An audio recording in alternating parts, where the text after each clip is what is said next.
So చాలా మంది females అయినా, మేల్స్ అయినా ఎట్లాంటి ఫుడ్ తినొచ్చు? ఎస్పెషల్లీ ఈ ఇన్ఫర్టిలిటీ ట్రీట్మెంట్‌లో ఉన్నప్పుడు, ఆ ఇన్ఫర్టిలిటీ ప్రాబ్లమ్‌తో ఉన్నప్పుడు ఎట్లాంటి ఫుడ్ తినొచ్చు అనేది చాలా మంది అడుగుతారు.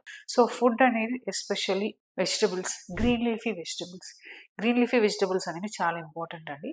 దాంట్లో మీకు మల్టీవిటమిన్స్ ఎస్పెషల్లీ బి12, మెగ్నీషియం, జింక్, ఫోలేట్ అట్లా చాలా మల్టీ న్యూట్రిషన్స్ ఉంటదనమాట. మల్టీవిటమిన్స్ కూడా ఉంటది.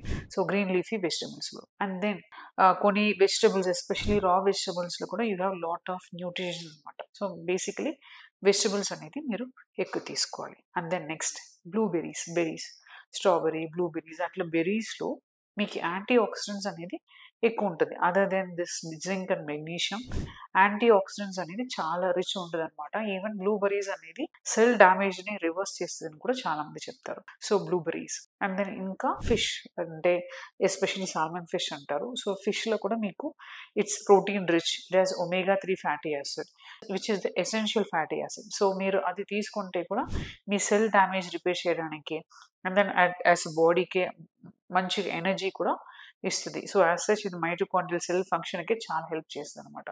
నెక్స్ట్ అనేది హోల్ గ్రెయిన్స్. హోల్ గ్రెయిన్స్ అంటే ఎస్పెషల్లీ మీరు బ్రౌన్ రైస్, క్వినోవా అట్లా తీసుకుంటే ఏమవుతదంటే ఈ బ్లడ్ షుగర్ అనేది వెంటనే పీక్ అవ్వకుండా మెల్లగా పీక్ అవుతది. And then cell balance and then cell working మెకానిజంకి స్లో రైజింగ్ బ్లడ్ షుగర్ అనేది చాలా చాలా ఇంపార్టెంట్.